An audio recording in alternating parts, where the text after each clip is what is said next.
On today's show, it's game day. The Ottawa Senators are hosting the Boston Bruins, starting a busy week with some load management in goal. And we have a special guest. It's the voice you're going to hear on tonight's game at Prime Monday Night Hockey. Play-by-play announcer, John Forslund.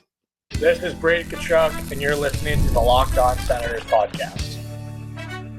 You're Locked On Senators, your daily podcast on the Ottawa Senators. Part of the Locked On Podcast Network, your team every day. Welcome. You are locked on to the Ottawa Senators. I'm Ross Levitan alongside Brandon Piller, and today's episode is brought to you by FanDuel. Download the FanDuel app now by visiting FanDuel.com and win $300 in bonus bets if your first $5 bet wins. Today is Monday, October 27th, and Pilsy, it's a big game tonight for Leevi Meriläinen. Yeah, I mean, his only NHL game being an 8-4 loss to the Buffalo Sabres is something he wants to improve on. Let's say that to put it nicely. And just like last time, Ross, Travis Green didn't give Leevi Meriläinen an option or an out, even though he was being shelled. And it looks like Levy's not going to have an option to get pulled unless obviously he gets hurt, which God forbid that happens. But he's going to be in this one no matter what, as we already have some load management coming in the crease. Yes, Hunter Shepard has been called up from the Belleville Sens, and he's been busy this weekend. But the reason why is because Matt Sogard got hurt early in yesterday's game against the Toronto Marlies, which means Shepard played the full game on Saturday and then more than a full game on Sunday as it went to a shootout. And he was very good over the course of the weekend, earning 2 wins and allowed 4 goals against, made just over 40 saves. So it was a good weekend from him, but he's exhausted. He wasn't at the morning skate this morning. I'm not even sure if you're allowed to play 3 days in a row. You have to be, otherwise the call-up wouldn't have been made. What are your thoughts about Linus Ullmark getting the full day off and watching the game from up top? Look, I like this move, and everybody knows I've stood on this hill. I've had rotten fruit thrown at me. I've been booed. I've had all the people saying he's an athlete making $8 million. He should play every single night, yada, yada, yada. I've heard all that, but I'm sticking on my stand. Everybody needs a little rest once in a while. Linus Ullmark has played every single game since that Buffalo game, every game other than that game this season, and he needs rest once in a while. And I think if you're going to rest a guy, why not give him the full night off? Because then that shows that, hey, we are serious about giving you some rest, not only physically, but mentally as well. Do whatever you got to do to just relax, recover. Don't feel any stress of you might have to go into this game. You might need to prepare as if you're going to be playing in this game, because he's already been told that he's going to be starting tomorrow in Chicago. So he's already knows that's coming up. And I also like it because it shows Leevi, hey, we went into this offseason, sure, we did sign Hunter Shepard, but he was more an insurance policy for AHL rather than a legit long-term NHL backup. I mean, he only played 1 NHL game last season. So they need to show Leevi, hey, we believe in you and we put our chips in on you. You have to go out and perform. Travis Green didn't give him any easy out in the Buffalo game. There's no reason why he should have an easy out here. And I think I speak for all Sens fans. We believe in Leevi Meriläinen. Is it going to be an easy, linear development when you're young in the NHL? No, there's going to be ups and downs, but this is a good opportunity for Leevi to bounce back. And it's a home game for Leevi Meriläinen, which he hasn't seen a whole lot of in his career. If you remember, his first 7 NHL starts were all on the road. He's played 15 games, only 5 at home, and he's got a sparkling 4-0-1 record at the CTC with a .931 save percentage. The worst of those starts was against the Boston Bruins, and he still managed to get a win, 6-5 in a shootout. His last 2 games at the CTC, well, the last one was a shutout, 6-0 over the Minnesota Wild rather. And the second last one was a 34 save performance against the Utah Hockey Club. So in his last 2 home games, I mean, this guy's allowed 1 goal on 51 shots. So let's see Leevi get some backing from the crowd. Should be a great atmosphere with an Original 6 divisional matchup tonight. And the boys are playing a lot better. 5 games, 3 wins, 1 overtime loss in them. And Linus Ullmark started all those games. So I'm totally on board with him getting the full night off. The expectation being it's a big game tomorrow, and it's a busy week with 4 games. The Sens will host Calgary on Thursday and then go to Montreal on Saturday. I would say it'd be shocking if Linus Ullmark doesn't play all 3 of those games. So in that aspect, it is a great time in the schedule to get him a day off. But there's another side that would say the divisional matchup is more important. Would you give that any credence? I know you like playing your starter typically on the first half or second half of a back-to-back. Yeah, I mean, we talked about this, I think, on Friday, Ross. I kind of spin zoned myself into thinking every take had positives and negatives. I think I ended up saying that the Boston game was more important. So you got to look at those important points first rather than the road, second half, back-to-back, all those scenarios. But I have no issue with this. I'm glad we're giving him the full night off. I think if you're going to do it this way, that is the way to do it. And Ross, just to add, Leevi Meriläinen played his first game of the season in the Reds. The red jerseys didn't work out so good for him. He's wearing the Reds again tonight, but like his red setup is so nice. So I hope look good, play good. Didn't work for him the first time. Hopefully he can bounce back here. But it's just funny that of the 2 games he plays, both of them are in red, 1 away, 1 at home.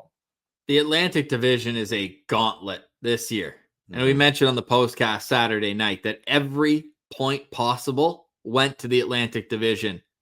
The only one lost was Buffalo against Toronto. Somebody had to lose a point, but the game still went to overtime. So it's going to be a grind. And shout out to the Senators for halting that losing skid where it hit rock bottom in Levy's last start against Buffalo. And 3-1-1 after, you're right back in the mix, and you're not like looking up like a ladder at the standings saying, how are we going to climb this? Everybody's getting points every night. They've been able to keep pace and allow themselves a big opportunity with 2 divisional games this week, and the 2 Western teams that you play could very well finish the season as the second and third worst teams in the West in front of the San Jose Sharks. I'm getting mad deja vu when you're saying, all right, we got weak opponents here. This could be a big week.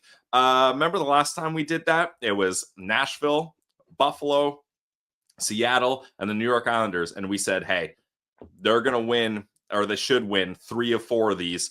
And we're looking at Nashville, the home opener win. We're looking at beating the Buffalo Sabres, one of the worst teams. You're probably going to lose to Seattle. That's a mid team that's decent. And then you're going to beat the New York Islanders. Yeah, I went the exact opposite way. They lost embarrassingly in the home opener, flat performance. More embarrassingly to the Buffalo Sabres, getting doubled up 8-4. Barely squeak out a shootout win up against the Kraken and lose in the last minute of regulation up against the New York Islanders. So I'm holding off on looking at the schedule, being like, ooh, weak opponents, scheduled wins here. No, I'm not doing that. And I know you preface it. There's never easy games in the NHL, and you did cover yourself a little bit there. But True. I'm holding off on looking at easy targets because that has not been the way the Sens have worked this year. I mean, they didn't the Capitals win the President's Trophy? No, close. Yeah, The they were Eastern Conference second. had one. They were the number Winnipeg. 1 team in the East. Yeah. And they beat them 7-1. Now, of course, second half back-to-back with travel, I know. But, it's just, you cannot try to predict the future in the NHL. It is so difficult. Well, one thing it seems like you could predict is Shane Pinto and Dylan Cozens finding their way on the score sheet just about every night. The 2 players are tied at the top of the Senators team ranking for points. And if you add up their goals, that's 8 for Shane Pinto and it's 6 for Dylan Cozens. They've combined to score 45% of the team's total goals this season. Yeah. Is this maybe not sustainable, but a sign of things to come about how much production Ottawa can expect down the middle of the ice? Yeah, I mean, possibly. And good teams, Ross, build themselves from the middle of the ice. And we talked about it for the last couple of years, and this year, especially more than any other year, I would say. The Ottawa Senators center position has been their number 1 source of strength. Like, you got Tim Stützle, number 1 C. I know people are kind of flip-flopping, saying, Dylan Cozens might be that guy. I'm still Timmy's number 1 guy. Dylan Cozens, number 2. Perfect there. Shane Pinto, number 3. That's a guy that could be elevated. And then Lars Eller, that's exactly the type of 4th-line center that this Ottawa team has been looking for since Mark Kastelic didn't really work out the way they had hoped. So I love the way the middle of the ice is looking for this roster. And Dylan Cozens particularly has just been on a roll, man. 3 points against the Washington Capitals. He's got 5 goals in his last 5 games. And a lot of the damage is being done on the power play, which is causing Sabres fans to have a bit of a, well, actually, when the Senators fan base, ourselves included in the mix there, tweeting out his stats through 30 games with the Sens, saying, well, at 5-on-5, he's got some of the worst expected goals percentages. He's a minus on the season. Ironic. All his work is done on the power play. And look, he's been great on the power play. 6 power play goals, 8 power play assists with the Ottawa Senators in those 30 regular season games. So sure, that is a factor, but I would argue and say that's really important because the player that Ottawa traded for Dylan Cozens was awesome on the power play in Josh Norris. Sure, he was, I would say, a bit better 5-on-5 than Cozens, but what Cozens is doing is realizing that, hey, if he's maybe not getting pucks out, there've been a couple times where it's ended up in the back of his net. What he's going to do is be physical and get pucks on net. He's got 71 shots on goal in these 30 games, and his 87 hits are 23 more than any other player on the Ottawa Senators. This season, he leads the team in hits, and he's great in the faceoff dot. I would argue it's a great thing that a lot of his offense is coming on the power play. Yeah, I mean, that's the thing with stats is you can shine them up and emphasize them any way you like based on how you want to set them up. But it's ironic that he hasn't been great 5-on-5, Ross, because that was the emphasis of the trade deadline acquisitions by the Ottawa Senators. And he was, from what I remember, he was a considerably better 5-on-5 player than Josh Norris was last season, but at least when the trade happened. So it's kind of funny that that's how it worked. But yeah, Sabres fans being like, actually, Sens fans, his expected goals 5-on-5 are terrible, blah, blah. Look at his plus minus, blah, blah. Give me goals, assists, any day of the week, and I'll take those. Wins, I'll take those over micro stats or micro analytics. We're not math guys on this show either. So, and look how good Dylan Cozens looks in that Sens jersey with the slick back hair, no bucket on. Sharp. You know what sounds nice? Prime Monday Night Hockey. Ooh. And we've got the voice you'll hear tonight on the broadcast, John Forslund, coming up, and we'll wrap up today's show with a game day preview. This is Locked On Senators, your team every day. Today's episode is brought to you by our friends over at FanDuel. The NFL, NHL, and World Series are here, and FanDuel is making sure you're ready for every kickoff, puck drop, and first pitch with this can't-miss offer. Right now, new customers can bet just $5, and if your bet wins, you're going to get yourself $300 in bonus bets to use across the app. I love using FanDuel. Ross loves using FanDuel, and you should too, because it fits however you like to bet. Player props. Ross and I have been big on shots on goal for player props for the Ottawa Senators. Same game parlays. So many different options you can put together, or even jumping in live as the action unfolds. Tonight, looking at the Sens versus Bruins. Sens are favorites, minus 172. The over-under set at 5.5. And of course, you can bet on Canada's baseball team, the Toronto Blue Jays, as well. FanDuel makes every game more exciting, whether you're watching your team or keeping an eye on your fantasy lineup. It's quick, easy, and the best way to add more energy to all your favorite sporting events. So if you're ready to play, what are you waiting for? Download the FanDuel app now by visiting FanDuel.com to get started. That's FanDuel.com to place your first $5 bet. All right, we now welcome a very, very special guest, a voice you'll be hearing a lot of tonight on Prime Monday Night Hockey. The Senators hosting the Boston Bruins. John Forslund joins us. Welcome to the show. How you doing? I'm doing great, guys. Thanks for having me, and it's always great to be here in Canada's capital. Well, it's your second time in not too long. People may know, along with doing Prime Monday Night Hockey, you're also the voice of the Seattle Kraken. So now I can ask you, as a guy who's been on boots on the ground, what are you seeing so far from the Ottawa Senators this season? Well, I see a team that's starting to grow back into what they were. I think they had a hard time reaching for it at the start of the season. I think in talking with Travis this morning, tonight's game will be a eye-opener a couple of ways. Like, they're coming off their best game of the season, right? There's no doubt about it. Every way you want to look at the game in Washington, it was their best game. But it's the next game that's a trick. Is it resting on that mentally a little bit, and then you're at home and it's not the same? Or do they compound it to the good and kind of reinforce who they are and their team identity and take care of the Bruins and then get to Chicago and so on? So they were really exciting to watch last year. I kidded with Travis this morning because I think it was a year ago at this time we stood with him for the first time after the morning skate, and it was Linus Ullmark up in the air. We weren't sure exactly what they were getting there. He hadn't really emerged yet. His team didn't have much of an identity. He was shaking off the shadows of the past in terms of the perception of the outside perception of the team was. And I think you remember it was is Brady Tkachuk the right guy for the team, at that time. And there was some talk about that. But as the season went along, the Senators became one. They were really fun to watch. And you know what? They're still growing in many ways. So tonight will be an interesting game and a big challenge for his team, and I look forward to it. So you'll get to see the alternate red jerseys again. I'm interested from a broadcaster's perspective. Oh, I can already tell that I'm guessing you don't like the black numbers. It's hard to see. Oh, they are hard to see from the rooftop here at the Canadian Tire Center. It's they're beautiful uniforms. Okay, they harken the past. The colors are striking, and I think it'd be a great item for a fan, right? I think is an alternative. That's the whole idea behind these sweaters, by the way. But anyway, from a broadcaster's perspective, they're a nightmare. They're hard.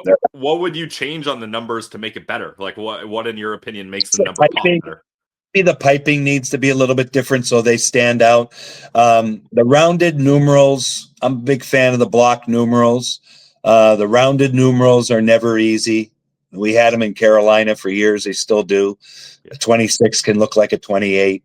It's unless you do it, it's really hard to explain to people, because when they watch on TV based on high definition and the way the games are and the TV screens that are so big, you actually see the game better at home than we do. But we're the ones on the line when we make a mistake and everybody jumps on us, right? But that's okay. That's all part of it. Well, you've been doing this a long time, John. You got any tricks of the trade of how to tell them apart when the sweaters aren't too easy to read? I watch a ton of hockey. I watch hockey every single night. That's not an exaggeration. And I'm very proud of the level of prep I put into each game. It's hard with the amount of games that I do with Seattle, TNT, Amazon. But by watching games, when I watch games, yes, I'm entertained by the way the game is played. I always have been my entire life. But I watch now to identify players, when I can't see their numbers, when you can't make out the shoulder numerals. And I think on the Sens jerseys, the shoulders are real hard to depict too. If you look at the Kraken sweaters, the shoulder numbers or the arm numbers are huge. They're huge block numbers. And that helps when they're in scrums, when they're along the boards, things like that. But if you watch enough, and when I watch a game, I identify the game in my head and I call the game in my head for the specific team that I see next. You see the tendencies of how they skate. You might take a look at their tape on their stick. There are things you can look at that can help you. Back in the day, the only way you could differentiate the Sedins was by the tape job. Henrik and Daniel taped their sticks differently. They could stand side by side, and they did this to the media in Vancouver one time. They brought one guy out and said it was the other one, and everybody believed it. But if you watch it long enough, you'll see little things like that can help you.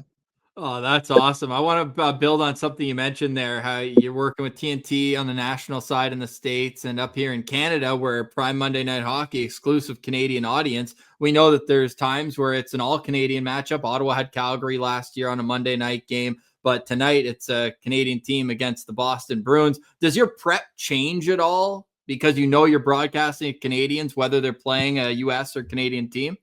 No, I not really. I think we definitely slant to the Canadian market. We try to do the best we can to celebrate that game that night and the city that we're playing in. Like if you watch our shows, we come on the air very early, 45 minutes before the actual game open, and we go inside the arena.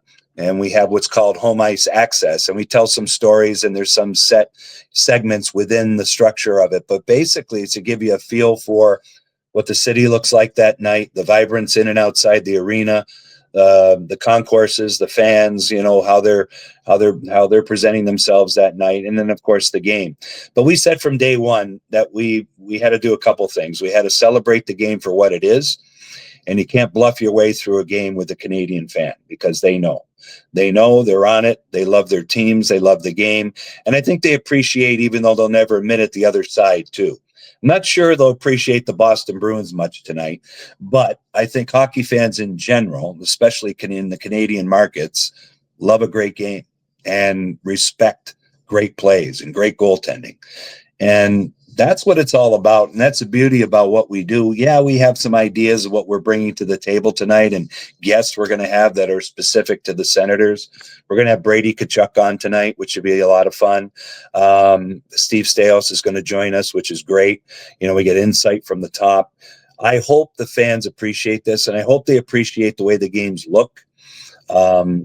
How they sound. I'm not talking about us. I'm talking about the audio quality and how they mix the sounds from the arena, because it sounds really cool. It sounds great. It sounds like you're in the building. So that's our mission. Our first year was successful. We have to make good on it in the second year, and so far, so good.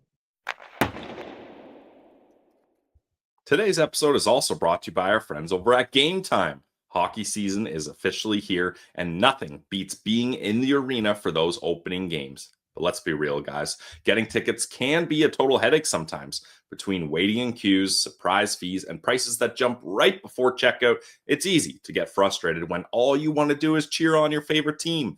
That's where Game Time comes in, the app that gives the fans the advantage. It's your ultimate life hack for scoring amazing NHL tickets fast, easy, and stress-free. Don't just take my word for it. Our good friend Jack Richardson, part of the Postcast crew, he got his tickets for tonight's game through Game Time, and he said it was easy, cheap, and he's excited for the big game up against the Bruins. They also got zone deals. Game changer. You pick the section, Game Time picks your seats, and you save big. I love that what you see is what you pay. No nasty hidden fees at checkout, and you can even find NHL tickets for under $25. So take the guesswork out of buying NHL tickets with Game Time. Download the Game Time app, create an account, and use code LOCKEDONNHL for $20 off your first purchase. Terms apply. Again, guys, that's code LOCKEDONNHL for $20 off your first tickets. Swipe, tap, ticket, go. You kind of touched on it a bit there, John, but I want to hear you expand on it because you have so much experience working for so many different networks and broadcasting teams. What is it about Prime Monday Night Hockey that is different or seems different? Because I feel like they haven't necessarily reinvented the wheel, but that when you're watching it, it does feel like there's a few different things. It seems sharper. Like when you're in production meetings and the staff that you have around you, what would you attribute that little bit of difference to for this broadcast? Well, it's a great question. You don't have to reinvent the wheel. You really don't. I think that's where we stumble, especially in the States. It could be challenging to do games in the United States, depending on the producer, the network, the amount of money that's being committed to the game. All of those things are no problem here, with this package. But then you have to get into the execution of what you're doing and how it presents itself to the fans. And we basically said, when I was considered for this position, they called me, and it was the first time in my career that I was able to talk to people that might make a decision on me and give my opinion on how a game should be called. They wanted to know my philosophies on how I call a hockey game. And how I call a hockey game is old school. Bob Cole was a big influence on me as a young broadcaster. Dan Kelly, when I was a little boy, was a big influence on me as a broadcaster. There's a guy named Fred Cusick who did the Bruins for over 40 years. I grew up in New England, so he was a big influence, on me. So that's what I know. That's what I've always done. But I've also been part of productions who have tried to do other things like talk during play about other things that have nothing to do with what you're seeing. We have to take the game and be ready to move on anything that happens and tell some stories and make the game sing and jump. And we have a guy named Mark Askin, who's our producer, who did Hockey Night for a number of years. And we kind of coerced him out of retirement to do this package. And I believe he's the best hockey producer there is. And he doesn't miss a trick within a game. We have as many as 36 cameras when we come in on a Monday night. And with that type of resource and commitment, you're not going to miss anything. You're not going to miss a shot block or an injury or a player leaving. You know, there's myself and Jody next to me, Jody Shelley, Thomas Hickey, you know, between the benches as the game callers. We can't see everything, and we don't profess to. We need help. So that helps the audience at home, right? And then we have to do the best we can each week with what's happening and present it so the fans are like, okay, these guys are paying attention. They do know a little bit about what's going on within our market. We'll never know more than the people who cover the teams on a regular basis, say here in Ottawa, or even you guys. Like, I'm not going to come in here and say I know everything that's been going on with the Ottawa Senators, but we're going to be close, and we're going to make sure that it's entertaining, and you're going to see angles and replays in super slow-mo, and there's going to be music beds. There's going to be a lot of things that sing that make it for today's generation, because we got to do well with the old schoolers who are trying to find us when it's a stream, but we have to do great with the new generation, because like the players in the league, there's a tremendous generation of fans that are coming along that love hockey, that are going to be the lifeline of it as we move forward. Well, I think that's a great point. And one other thing we personally love with the Amazon broadcast Prime Monday Night Hockey is that you guys have reached out to local content creators and people who are covering the team. We got to do a segment before one of the Sens games last year on the broadcast, and just really cool to see the reach and the connection that you're trying to make in each individual market. John, it also helps that the Sens are 3-0 on Prime Monday Night Hockey last season, including the game that turned around the entire season, November 25th against Calgary. Sens were on crutches walking into that game. And after it, I think they finished with the 6th best record from that day on. So we like that. It was a win over Calgary, a win over Detroit, which was where Ottawa got outshot like 50-20 and scored late in that game, and the win over Nashville on the road too. So we're excited for more of that this season. What do you like about coming to Ottawa? You've been a couple times this year. You mentioned you've been coming there ever since they were playing down at Lansdowne. Is there something in the city that you kind of bring with you when you leave? We've always had a good time here. Going back in the day, maybe we've had too much of a good time here at times. I like the fact that I like being downtown. I covered the Sens a lot in the 17 playoffs for NBC and was here to see all of that. And that was tremendous. You know, the weather turns and it's just an unbelievable atmosphere. And I go all the way back to the very first preseason game played here in this city, in the Civic Center, Hartford against the Ottawa Senators. And I don't know if you recall this name, but Hartford had a player, a center, by the name of Terry Yake, Y-A-K-E. And Richard Pruill, who was the original public address announcer for the Senators. He did a great job. But anyway, he had announced the first goal ever scored in the preseason game, and it was Yake's goal. But he announced as number 25, Hartford goal, number 25, Terry Yake. That's Terry Yake. And so from those beginnings, and Dean Brown and Gord Wilson and Bruce Garriock, everybody was here, They're from the beginning. And they're still here slugging it out. And that was just a great thing, because it was an experience as a team coming from Hartford relatively close. We developed a rivalry a little bit. The Sens' first game, I believe, was at the Hartford Civic Center. I might be wrong about that, but I think it was. But anyway, so I've seen a lot of it, have an appreciation for it.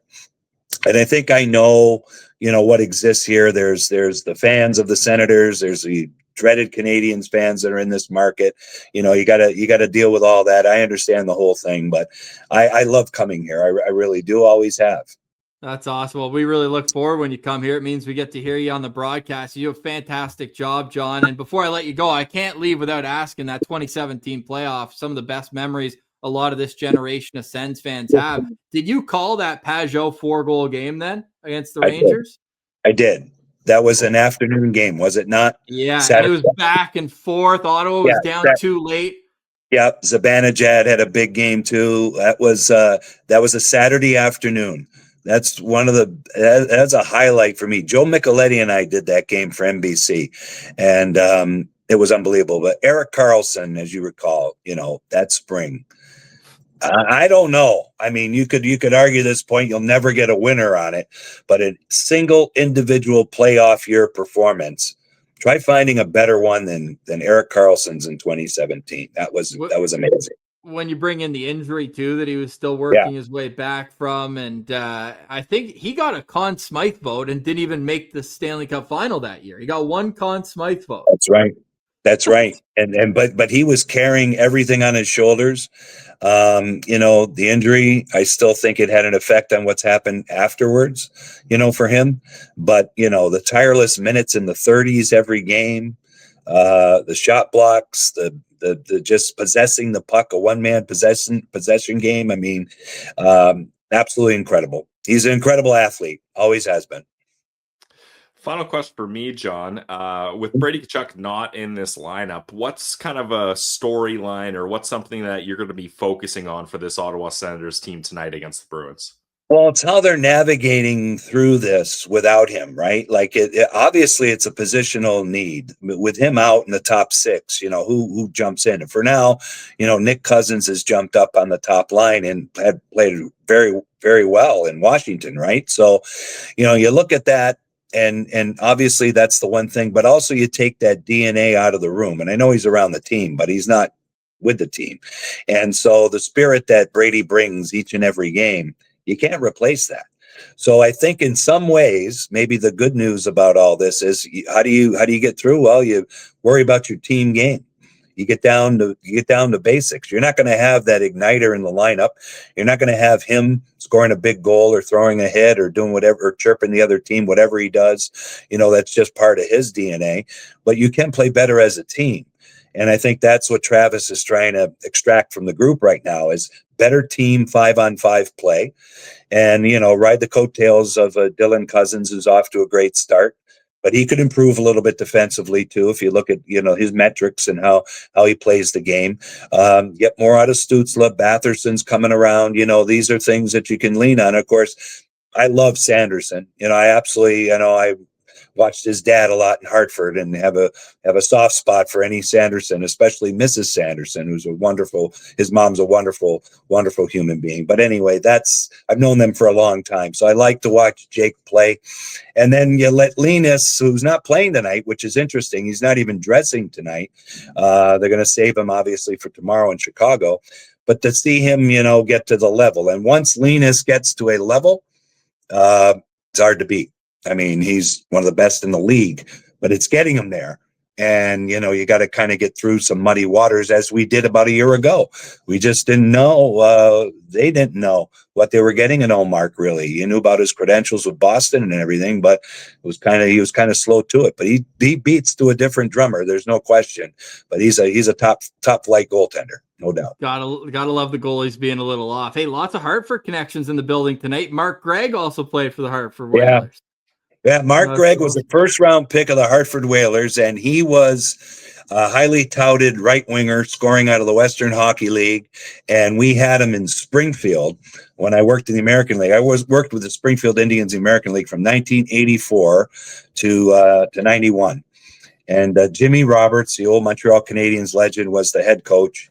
And he got Gregor where he needed to go to become an NHL player because we got this prolific scorer that had really no idea what he needed to do defensively, like a lot of young guys do when they come out of junior hockey. And it was quite a process to watch a young Mark Gregg, back in those days. Yes, but that's how old I am. So that takes us all the way back to those days when I'm seeing kids of guys who were kids at one point. It's pretty scary, to be honest with you. Well, if you want a nugget for tonight, John, I'll leave you with this. Mark Gregg and Jeff Sanderson, same draft class for the Hartford Whalers. And then Jake Sanderson and Ridley Gregg, same draft class in 2020. Isn't that amazing? Yeah, That's amazing. That's an amazing story. And but both guys, Ridley plays the game hard, and he has no problem going to the areas of the ice where you pay a price in this game today. And I really admire his game. And as Sanderson is, wait to the Olympics, I think you'll see him shine even more and the best is yet to come. But they come from great people. And both guys, Jeff Sanderson was one of the best skaters I've ever seen. Like he was, we were lucky to have both he and Sammy Kapanen at the time. They were both elite when it came to speed. So, yeah. Yeah. Ottawa fans feeling similar, having Stützle and Sanderson. Both guys can absolutely fly. We're looking forward to tonight's game, Prime Monday Night Hockey. John, enjoy the call. Enjoy your time in Ottawa. And we always look forward to hearing you. Thanks for doing this. Hey, boys, keep up the great work, okay? And thanks for having me. You got me anytime. All right, stick taps to John Forslund for joining us. What a legend of the game. Can't wait to get him back on to chat more about his career and Sens hockey. As the Sens are on Prime Monday Night Hockey a number of times throughout the season, it's always a fantastic broadcast. And I like to think the postcast is a decent broadcast itself. You can join us after tonight's game live on YouTube. Pilsy. Yes. We've got the Boston Bruins lines, and it will be a revenge game. Joonas Korpisalo looks like he's going to start. It's a 7:30 p.m. start. Should have mentioned that earlier. Note the start time, 7:30 from the Canadian Tire Center.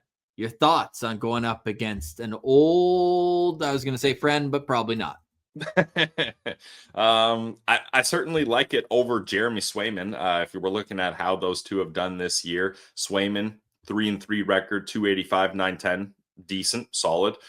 Corpy 4 games played, 1-3 record, 4.03 goals against, and an 845 save percentage. That's the Corpy we know and recognize from the Ottawa Senators days. But Ross, we need to go back and track the backup tracker, because that is becoming a serious trend up against the Sens. Once again, teams are electing to use their backup goalies up against the Ottawa Senators, and the Boston Bruins clearly choosing to do that tonight. But I don't know. I'm always scared of Sens goalies abroad. I feel like they find ways to pull out an extra bit of skill, an extra bit of talent from their bag that they don't usually have when they're up against their old team. I know there's already a number of citizens that when I mentioned Corpy was starting, they're like, why are you guys laughing at this? He shut out the Ottawa Senators last year in Boston. Yeah, so I forgot about that. I wiped that from my memory. So that's what I'm talking about. And Corpy had a decent year. I believe his numbers last year were, I believe they were better than Swayman's, or at least comparable. I think they're comparable, but he had an 893 save percentage, which was 0.003 higher than it was with Ottawa. So pretty much identical. His goals against was just under 3, and he got 3 shutouts on the season. But this year he has an 845 save percentage. So remember, long shots. He cannot track pucks that are coming from more than 5 feet away. And get to him early. How many times Linus Ullmark suffers the same curse, but how many times was Joonas Korpisalo allowing a shot or a goal on the first 2 shots? I believe you had that stat, Ross. Maybe LOSP stat department can find it. But Ross, what I was saying was Korpisalo had better numbers than Swayman, and that's true. Swayman, 58 games played, a 311 goals against, and an 892 save percentage, coming off holding out for that massive deal. And Corpy, 27 games played, a 290 and an 893. So he was the better of the two, at least as far as those numbers go. Well, hopefully we get Korpisalo in tonight's game. Here's who's going to be looking to beat Korpisalo, and it's going to start with a top line of Tim Stützle with Nick Cozens and Drake Batherson. Dylan Cozens is centering the second line between Ridley Gregg and David Perron, the GCP line, where the vibes are free. Shane Pinto is between Michael Amadio and Claude Giroux, and then Lars Eller with Curtis McDermott and Fabian Zetterlund. On the back end, it's Jake Sanderson with Artem Zub, Thomas Chabot with Nick Jensen, Tyler Klevin with Nicholas Matinpalo, Jordan Spence still on the sideline. Same with Ole Lixell, and Linus Ullmark will join them in the press box. Brady Tkachuk still injured, and we already discussed the goaltenders. It will be Leevi Meriläinen tonight with Hunter Shepard backing up. It's the beautiful red jerseys. Which number on the back are you going to be locked on to tonight? Well, first off, Ross, do you think Ullmark will be there in the press box, or do you think it's a full, hey, spend the time at home with your family. Don't even come to the rink. No, I think he probably wants to be there. No, I don't know. I'm just hope asking so. questions here. I mean, Brady Tkachuk went all the way to Washington to watch a game. I think Ullmark can drive 20 minutes. No, I wasn't suggesting either way. Oh, and No, I think he'll be there. I think he'll be there. Maybe go on the old stationary bike during the game, watch it in the gym. Yeah, like the what did he say? The higher ups made him do. Yeah, whatever the higher ups want him to do, he'll do. Yeah, for the second half of that preseason game. But he can't say it's above my pay grade because I'm pretty sure the players make more than management. Yeah. Well, and Ullmark is the 825 players make more than management. Let me be clear. Yeah, not all of them do. And Ullmark is the highest paid senator. No, it's Timmy makes Timmy 835 50K more or something. 100K. 100K more. Yeah. But he's second. But Ullmark is a guy that yeah. Brady's 821 because it was weird how it went because he held out for a game. Yeah, Ullmark is a guy that likes to show up for his teammates. We saw that in Washington's game. He was not afraid to cross the center ice and get into that scrum. So I would be surprised if he doesn't show up at least at the press box. A good point there. We're talking about guys that make a lot of money, but Ross, I'm going with Poor Cuz as my locked on player tonight. Oh my God, what a resurgence Nick Cozens has had in the last 2 weeks. I think we were calling for him to be sent down to Belleville at the start of the season, Ross. We were not happy with this game. Obviously, the antics that happened in the preseason, and he looked a step behind in his speed. And we were saying, no, give the fourth line opportunity to guys like Ole Lexell or Arthur Kaliev, neither of which are playing in tonight's game. And Nick Cozens is on not the fourth line, not the third line, not the second line. He is on the top line with Tim Stützle and Drake Batherson. And hey, say what you want. Timmy poked that puck ahead for him for a breakaway. And Drake Batherson, if you go and watch that replay, Cozens could have slowed down, angled over to set up a 2-on-0. But Nick Cozens is like, nah, I'm a top line guy. I'm taking this breakaway. And he pulls a fake shot, backhand deke, top shelf like he's an all-star player. So I'm going to be looking out for Nick Cozens to take some of that swagger from that game and keep it rolling here. And that's a guy that up against the Boston Bruins team, get under their skin a little, get them playing off their game and maybe piss some guys off. That's Nick Cozens' game. So I'm going to be locked on to number 21, Nick Cozens. And Nick Cozens is hilarious because it's not the first time he's made a nice move on a shootout or a breakaway and scored a goal. Like it's incredible, and it just shows again how talented even the players who are on the fourth line are when they can get an open space. But Nick Cozens, I mean, people forget this guy was a goal scorer once upon a time. 35 tucks in the 103 points in the OHL in his final year. Stanley Cup champion and eliminated the Leafs in the playoffs. Put some respect on Poor Cuz's name. Oh, man. But Drake Batherson, for me, was awesome. He was my lockdown player on Saturday. He gets the 2 goals, the classic Drake Batherson 3-point prop hits.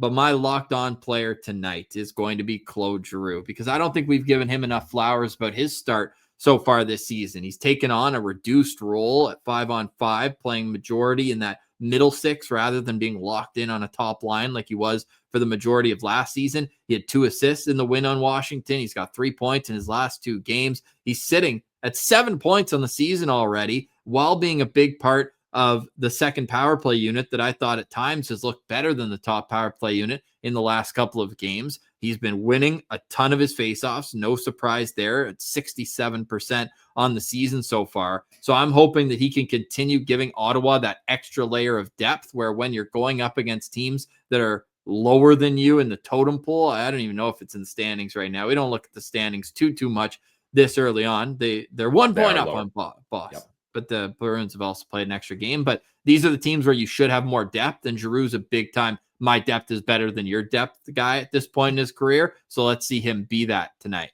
And I bet you, let's look it up on the fly here, but from all the years playing against the Bruins, I mean, he did come back from down 0-3 against them in the Eastern Conference Finals back in 2010. I feel like he's had a good go. 42 points in his career against Boston in 61 games. So not necessarily his best, but I want to see Giroux's best tonight. Give me a 2-point Giroux outing, and I'll be very happy and think that the Sens would win. I like it. I've got Claude Giroux's 28 red jersey hanging up behind me, so that's a good one, Oh. Ross. He'll look good in that. I like to think that Claude Giroux has really turned things around since I named him a Sens Central stand down in our postcast up against the Buffalo Sabres. I've liked his game recently, and yeah, winning those faceoffs is just so clutch. That Amadio Pinto Giroux line, that's what I wanted from day one of the season, so I'm glad that they've put those guys together. The Ottawa Senators are feeling good about themselves. Can you say the same about the Boston Bruins? They are coming off a hard-fought win. They beat the Colorado Avalanche over the weekend, and it was a must-need win. That's what we'll call it for the Bruins, because they lost win. That's a new six in a row, man. Like, you got to end the bleeding at some point here, and it was a home win for them. They wrapped up a 3-game homestand finally with a victory. This is just one road game, and then they're back against the Islanders tomorrow night on home ice and back for 3 games. So kind of like what we saw with the Seattle coming, or no, who was it? The last team to come in where it was the Islanders, maybe? Anyway, what stat are you looking for here? Where it was like their one road game in like 10. Might have been the Islanders. So I forget. That point would be moot. But with the Boston Bruins, they're 4-6-0 on the season. They're a team that has allowed a ton of goals, 35 goals against in 10 games. That's Same an average of 3.5 a game. We've covered that the Sens let in a ton of goals. They're PK solid. They've only given up 5 power play goals all season. That's an 87% success rate. They're also like, they can score. They obviously have David Pastrnak, who in and of itself is a problem against the Ottawa Senators and everybody else. He's on the top line at right wing with Elias Lindholm and Morgan Geekie. The second line is Pavel Zacha between Casey Middlestat and Arvidsson. What's his first name again? Victor. I don't know why I don't want to call him Magnus Arvidsson. Third line is Fraser Minton with Tanner Jeannot and Mikey Asimont. And the fourth line is Sean Corrali with Marat Kusnedinov and Mark Kastelik. On the back end, it's Mason Lohrei with Charlie McAvoy, Nikita Zadorov with Andrew Peak, and Callahan and Yoki Haru on the bottom pair. Eunice Korpisalo starts in goal. Who are you looking out for tonight? I will be looking out for number 18, Pavel Zacha. Now, I know this isn't a guy that when you're looking at the Boston Bruins, you initially think, oh man, like he's the big threat here, but he's a nice player and he's pretty consistent. Like since he's got to Boston, 57 points, 59 points, 47 points. So like, you know, he's getting decent point markers. And this year he's had a nice start with in 10 games, 2 goals, 7 assists for 9 points. And he just brings a little bit of stability and size to that second line as he sits at, I was just looking at he's 6'4", 210 pounds. So considerably bigger than Middlestat and Arvidsson. So I think he's someone that I know you're going to be really looking out for 88 Pastrnak. I assume that's going to be your guy, Ross, but don't overlook this second line. In my opinion, I think they've got some decent skill and Pavel Zacha is a big piece of that. Yeah, he's a sneaky skill guy for sure, and he's got 9 points in 10 games to back it up so far this season. And yeah, I may as well go with David Pastrnak. I was going to go with Nikita Zadorov just because he brings to such a rare, unique physical element to the game. But David Pastrnak, you have to be aware every time this guy is on the ice. He's already up at 13 points on the season. No matter how bad the Bruins may be, David Pastrnak is still top 2 winger in the National Hockey League, like him and Kucherov, 1-2. Maybe Mitch Marner now that he's in Vegas. No, that's certainly fair. Yeah, like he's unbelievable. The last time he scored under 40 goals in a full NHL season, I say full on purpose because the COVID year he didn't hit it, but was 2018-19 when he got 38. Like this guy's a perennial, one of the best goal scorers in the National Hockey League, and he's got 100 plus points in the last 3 seasons each individually. He also has the tie for the most points against any team against the Ottawa Senators, and he's played fewer games against Ottawa than he has against Buffalo and Philly, the 2 other teams he's tied with 45 points. That's in 32 games. Incredible. Be aware when David Pasternak's on the ice, whether it's a 5-on-5 or on the Bruins power play, he can win games solely on his own back. That is our Boston Bruins Ottawa Senators preview. 7 o'clock tonight will be the pregame, and 7:30 the puck drops on Prime Monday Night Hockey. Pillsy, any final thoughts on today's show? Final thoughts for me, Ross. Just as the Ottawa Senators are getting their mojo back, so too are the little brothers, the Belleville Senators. After not winning a game all season, they get their first win up against Laval, a big rivalry win. And then how about more rivalry games? 2 back-to-back games in Toronto up against the Marlies. And the Belleville Senators take both of those, including a shootout win last night. So really nice bounce back for the Belleville Sens that are now 3-3-1. So the Ottawa Senators 4-4-1, Belleville Senators 3-3-1. We're bouncing back here. Yeah, and it's a clutch performance late in the third period. It was Wyatt Bongiovanni finishing off a great passing play by Stephen Halliday, Disher, and by Carter Yakimchuk, who found his way onto the score sheet. Again, Halliday with 8 points in 7 games. He also scored in the Sunday game against the Marlies and scored the shootout winner, the only goal scored in the shootout. So shout out to the Disher for bringing it and living up to his name, an assist per game player. Your guy, Xavier Bourgault, up to 6 points in 7 games. Yep. And it should also be noted that Arthur Kaliev, who scored in the game against the Marlies yesterday, is up to 5 points in 5 games. A goal that on top line is nasty. That is the top line, and they are playing great hockey. Tyler Boucher scored on the weekend, 4 points in 7 games. Somebody tell me how long it took him to get to 4 points last season. Great to see Tyler Boucher having a good start to the season. Last note, since we're talking about Belleville, I just want to give a shout out to a former Belleville Sen who has made the Boston Bruins and hasn't gotten into a game yet, but good to see Jonathan Aspero still doing well. Guy played 4 years for Belleville. He's up. He's going to be an extra tonight for them. He actually was pretty good in Belleville throughout his time there. Played an NHL game too, didn't he? He got one. No, none. Oh, oops. It would have been a cool story, though. We could have gotten the lap. We could have had all the hoopla around it. Still waiting for his first, but he'll have to wait a little longer as he's not expected in the lineup tonight. We'll see you tonight for the postcast. Hope you enjoyed our chat with John Forslund. For Brandon Piller, I'm Ross Levitan. Thank you for liking, watching, listening, and subscribing to the show. The subscriptions mean a lot. So, too, do those 5-star reviews wherever you get your podcasts. This has been another edition of Locked On Senators, your team every day.